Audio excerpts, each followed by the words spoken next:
कल्पना कीजिए एक ऐसा इंसान जो ऑफिस नहीं जाता, मीटिंग्स नहीं करता, दिन भर काम में डूबा नहीं रहता, फिर भी अरबों का मालिक है। जब पूरी दुनिया हसल में लगी थी, वह समंदर किनारे बैठकर आराम कर रहा था और उसका बैंक बैलेंस लगातार बढ़ रहा था। क्या वाकई ये संभव है? क्या बिना ज्यादा मेहनत किए सोच समझकर एक सिस्टम बनाकर भी अमीर बना जा सकता है? नमस्कार दोस्तों, आज हम बात करने जा रहे हैं एक अनोखी किताब द लेजी बिलियनियर के बारे में, जिसे लिखा है रॉबर्ट स्टीफन ने। इस किताब में बताया गया है कि कैसे उन्होंने कम काम ज्यादा दिमाग के सिद्धांत पर चलते हुए एक ऐसा सिस्टम बनाया जिसने उन्हें दुनिया के सबसे लेजी अरबपतियों की लिस्ट में ला खड़ा किया। रॉबर्ट एक आम मध्यम वर्गीय परिवार से थे, जहां हर कोई यही कहता था, मेहनत करो, बिजी रहो, वरना पीछे रह जाओगे। लेकिन रॉबर्ट ने एक दिन खुद से सवाल किया, क्या सफलता का मतलब सिर्फ भागना है, या फिर सही ढंग से सोचकर सिस्टम बनाना भी एक रास्ता हो सकता है? बीच पर बैठा आदमी जो सिर्फ 30 मिनट देता था और चलती थी 10 करोड़ की कंपनी, रॉबर्ट की जिंदगी किसी ड्रीम लाइफ से कम नहीं थी। वह रोज सुबह लेट उठते, बीच पर बैठकर कॉफी पीते और सिर्फ 30 मिनट अपने फोन पर खर्च करते। बस इतने में ही उनकी मल्टी मिलियन डॉलर कंपनियां चलती थीं। उन्होंने सिखाया कि काम मत करो, काम करवाओ, टाइम को बेचना बंद करो, उसे खरीदो। इस किताब का संदेश यही है, बिजी मत बनो, स्मार्ट बनो। अध्याय 1, कुछ न करना भी एक कला है। इस अध्याय में रॉबर्ट स्टीफन की सोच को बिल्कुल अलग नजरिए से पेश किया गया है, जो परंपरागत सफलता की परिभाषा को चुनौती देती है। जहां पूरी दुनिया लगातार भाग दौड़ को ही सफलता की सीढ़ी मानती है, ज्यादा मेहनत करो, देर रात तक जागो, तभी कुछ बनोगे, वहीं रॉबर्ट एक बिल्कुल उल्टी दिशा में सोचते हैं। उनका मानना है कि रुकना, सोचना और सिस्टम बनाना ही असली समझदारी है। उनके लिए लेजी होना कोई आलस्य नहीं, बल्कि यह एक बुद्धिमत्ता की अवस्था है, जहां आप खुद को बार बार यह पूछने की आजादी देते हैं कि क्या मैं वही कर रहा हूं जो सबसे जरूरी है।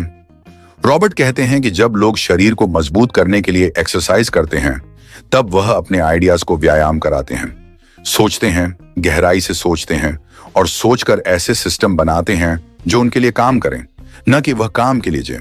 जब लोग संघर्ष में फंसे होते हैं, सुबह से रात तक कुछ न कुछ करते रहने में, रॉबर्ट तब एक ऐसा ढांचा बनाते हैं जिसमें मेहनत नहीं, मशीनरी काम करती है। उन्होंने अपने जीवन में एक बेहद सरल लेकिन प्रभावशाली नियम अपनाया, कम करो, सोचो ज्यादा और सिस्टम बनाओ। यह सोच हमें बताती है कि हर समय व्यस्त रहना ही सफलता नहीं है, बल्कि सही समय पर सही चीज पर दिमाग लगाना असली सफलता है। रॉबर्ट का मानना है कि अगर आप हर काम खुद कर रहे हैं, तो आप अपनी ऊर्जा बर्बाद कर रहे हैं। असली चालाकी यह है कि आप ऐसे सिस्टम्स बनाएं जो आपकी गैर मौजूदगी में भी चलते रहें। यह अध्याय हमें सिखाता है कि कुछ न करना भी एक कला है, बशर्ते आपने ऐसा सिस्टम खड़ा किया हो जो आपके बिना भी आगे बढ़ सके। अध्याय 2, थे बिजनेस ऑफ डूइंग नथिंग। इस अध्याय में रॉबर्ट स्टीफन की वह सोच उजागर होती है जिसने उन्हें भीड़ से अलग और आगे कर दिया। जब कॉलेज के उनके साथी नौकरियों की दौड़ में भाग रहे थे, इंटरव्यू देने के लिए लाइन में खड़े थे, उस समय रॉबर्ट एक गहरे सवाल में डूबे थे। अगर मैं पूरी जिंदगी सिर्फ काम ही करता रहूंगा, तो असल में जीऊंगा कब? यही सवाल उनके जीवन की दिशा तय करने वाला बना। उन्होंने समझा कि जिंदगी का उद्देश्य सिर्फ बिजी रहना नहीं, बल्कि ऐसा सिस्टम खड़ा करना है जो आपके बिना भी चले और फल दे। इसी सोच से उन्होंने एक ब्लूप्रिंट तैयार किया, जिसमें उन्होंने अपने समय को 4 हिस्सों में बांट दिया, सोचने के लिए, सीखने के लिए, सिस्टम बनाने के लिए और सबसे कम समय खुद काम करने के लिए। उनका मानना था कि आपकी असली जिम्मेदारी काम करना नहीं है, बल्कि ऐसा सिस्टम बनाना है जो खुद काम करे। उदाहरण के तौर पर, जहां उनके दोस्त अपने रेस्टोरेंट में खुद काउंटर पर खड़े रहते, ऑर्डर लेते और देर रात तक काम करते थे, वहीं रॉबर्ट ने सिर्फ एक बार ओपनिंग डे पर रेस्टोरेंट में कदम रखा। उसके बाद उन्होंने एक योग्य मैनेजर हायर किया, एक साप्ताहिक रिपोर्टिंग सिस्टम तैयार किया और हर ट्रांजैक्शन को एक ऑटोमेटिक नोटिफिकेशन ऐप से जोड़ दिया। उन्हें सिर्फ रिपोर्ट पढ़नी होती थी, और वो भी आराम से समुद्र किनारे बैठकर। उनका फॉर्मूला था, जॉब मत बनाओ, ऐसा सिस्टम बनाओ जो तुम्हें सुलाकर भी कमाए। यह अध्याय स्पष्ट करता है कि सफल होने के लिए आपको हमेशा मेहनत करने की जरूरत नहीं है, बल्कि स्मार्टली सिस्टम बनाने की जरूरत है। ताकि आपकी मेहनत एक बार लगे और उसका फल बार बार मिलता रहे। रॉबर्ट का यह माइंडसेट हमें सिखाता है कि अगर आप पूरे दिन खुद ही सब कुछ करते रहेंगे तो आप एक बिजनेस के मालिक नहीं बल्कि खुद के सबसे थके हुए कर्मचारी बन जाएंगे। इसलिए काम को करने का नहीं, करवाने का बिजनेस शुरू करो, वही असली द बिजनेस ऑफ डूइंग है। अध्याय 3, ना कहने की शक्ति। इस अध्याय में रॉबर्ट स्टीफन की एक ऐसी मानसिकता का जिक्र है जो उन्हें न केवल अमीर बनाती है बल्कि उन्हें फोकस्ड, क्लियर और विजनरी भी बनाती है। जब ज्यादातर लोग हर अवसर को पकड़ने की कोशिश में उलझ जाते हैं, तब रॉबर्ट का सिद्धांत होता है, जितना जरूरी है उतना ही चुनो। उनके पास हर हफ्ते दर्जनों ऑफर्स आते थे, क्रिप्टो इन्वेस्टमेंट्स, ब्रांड डील्स, नए स्टार्टअप पार्टनरशिप्स और तेज रिटर्न का वादा करने वाले आइडियाज। लेकिन उन्होंने सीखा कि हर अवसर को अपनाना जरूरी नहीं, बल्कि उनमें से सही को चुनना ही असली बुद्धिमानी है। रॉबर्ट केवल 1% अवसरों को हां कहते थे और बाकी को शांति से नहीं, धन्यवाद के साथ विदा कर देते थे। उनकी सोच बहुत स्पष्ट थी, हर बार जब तुम किसी डिस्ट्रैक्शन को हां कहते हो तो असली अवसर को ना कह रहे होते हो। यह लाइन उनकी सफलता का मूल मंत्र है। रॉबर्ट मानते हैं कि सफल होने के लिए सबसे पहले जीवन में स्पष्टता लाना जरूरी है। क्या आपके लिए सच में जरूरी है और क्या सिर्फ बाहरी चमक है?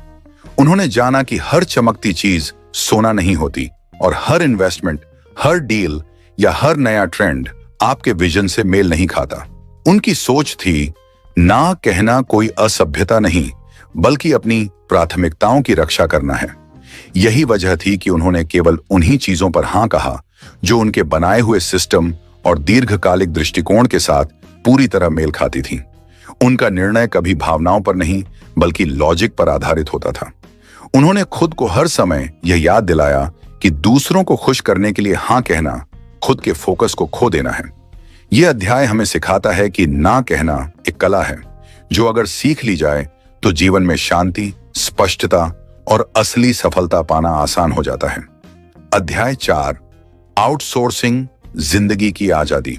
इस अध्याय में रॉबर्ट स्टीफन की वह रणनीति सामने आती है जिसने उन्हें न केवल बिजनेस से बल्कि जिंदगी की रोजमर्रा की उलझनों से भी पूरी तरह आजाद कर दिया। रॉबर्ट का मानना था कि अगर कोई कार्य उनके विजन, सोच या क्रिएटिविटी से सीधे जुड़ा नहीं है तो उसे करने का कोई मतलब नहीं। इसीलिए उन्होंने सिर्फ बिजनेस के काम ही नहीं बल्कि अपनी पूरी पर्सनल लाइफ को भी पूरी तरह से आउटसोर्स कर दिया। टैक्स फाइलिंग से लेकर मीटिंग शेड्यूल करने तक, घर के खाने से लेकर परिवार की जिम्मेदारियों तक, हर काम किसी न किसी योग्य व्यक्ति, ऐप या सिस्टम को सौंप दिया। उनका स्पष्ट नियम था, जो काम सिर्फ मैं कर सकता हूं वही मैं करूंगा, बाकी सब किसी और को सौंप दूंगा। रॉबर्ट ने समझा कि सबसे कीमती चीज समय है और हर वो छोटा बड़ा काम जो उनकी मेंटल क्लैरिटी और क्रिएटिव एनर्जी को खा रहा था, उसे उन्होंने धीरे धीरे बाहर निकाल दिया। चाहे वह एक डिजिटल असिस्टेंट हो, टास्क ऑटोमेशन टूल हो, कैलेंडर ऐप या डिलीवरी सर्विस, उन्होंने हर सुविधा का भरपूर और स्मार्ट उपयोग किया ताकि उनका दिमाग केवल बड़ी सोच और सिस्टम डिजाइन में लगा रहे। उनके लिए आउटसोर्सिंग सिर्फ एक सुविधा नहीं थी बल्कि एक जीवन शैली की फिलॉसफी थी, जहां वे हर दिन अपने टाइम और एनर्जी का निवेश वहां करते थे जहां असल में फर्क पड़ता है।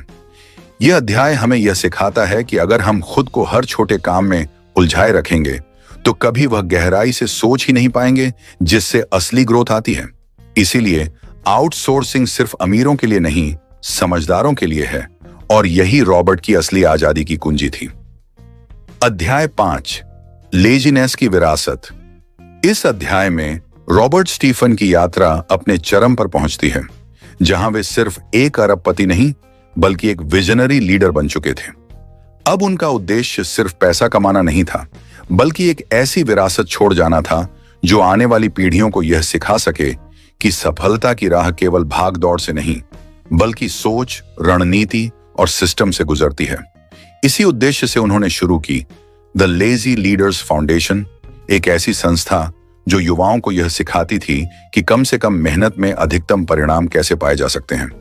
रॉबर्ट का मानना था कि आज की दुनिया हसल कल्चर में इतनी डूबी हुई है कि लोग खुद के लिए सोचना ही भूल गए हैं, लेकिन उन्होंने यह साबित कर दिया कि सोचने की आदत दौड़ने से इस फाउंडेशन के जरिए वह युवाओं को सिखाते थे कि कैसे अपनी एनर्जी को सोच और सिस्टम में लगाकर वे ऐसी जिंदगी डिजाइन कर सकते हैं जिसमें काम कम और असर ज्यादा हो। उनका दृष्टिकोण साफ था, समय का पीछा मत करो, समय खरीदो, मेहनत से नहीं समझदारी से आगे बढ़ो। उन्होंने यह दिखाया कि असली सफलता पैसा नहीं, सोचने की आजादी है। इस अध्याय के जरिए यह स्पष्ट होता है कि रॉबर्ट की लेजीनेस कोई कमजोरी नहीं, बल्कि एक सोची समझी फिलॉसफी थी जो अब लाखों लोगों को प्रेरणा देने वाली विरासत बन चुकी है। रॉबर्ट स्टीफन का दर्शन, कम काम ज्यादा सोच, असली आजादी की चाबी। रॉबर्ट स्टीफन का जीवन सिर्फ एक कहानी नहीं, बल्कि एक नया नजरिया है। ऐसा नजरिया जो पूरी हसल कल्चर को खुली चुनौती देता है। उनका दर्शन सीधा, गहरा और बेहद असरदार था। समय को पीछे मत भागो, समय खरीदो, ज्यादा मेहनत मत करो, ज्यादा स्मार्ट सोचो, धन मत कमाओ, मूल्य बनाओ और धन खुद आएगा। वे मानते थे कि अगर आप हर वक्त दौड़ते रहेंगे तो कभी सोच नहीं पाएंगे। अगर आप इस सोच को अपनाना चाहते हैं तो शुरुआत छोटे एक्शन स्टेप्स से की जा सकती है। रोजमर्रा का एक छोटा काम किसी और को सौंपिए, जैसे बिल पेमेंट या grocery on order. System thinking अपनाइए, ट्रेलो, नोटियन या गूगल शीट्स जैसे टूल्स से अपना काम व्यवस्थित करें। ना कहना सीखिए, हर चमकती चीज जरूरी नहीं होती। अपनी स्किल्स में निवेश करें, खाली मेहनत में नहीं। और सबसे जरूरी, हर हफ्ते खुद के साथ बैठिए, बिना किसी काम के, सिर्फ सोचने के लिए। निष्कर्ष यही है कि रॉबर्ट स्टीफन ने हमें दिखाया कि असली सफलता पसीने से नहीं, सोच और सिस्टम से आती है। पैसा सबसे बड़ी पूंजी नहीं है, समय और माइंडसेट है। अब फैसला आपका है। क्या आप भीड़ में भागते रहेंगे या अपनी सोच से कुछ अलग और सच्चा बनाएंगे? अगर यह समरी आपको प्रेरणादायक लगी हो तो वीडियो को लाइक करें, चैनल को सब्सक्राइब करें और कमेंट में बताएं कि अगली किताब की समरी आप किस विषय पर देखना चाहेंगे। याद रखिए, लेजी बनिए लेकिन स्मार्ट बनिए। लाइक, शेयर एंड सब्सक्राइब करना न भूलें ताकि सारी वीडियो पहले मी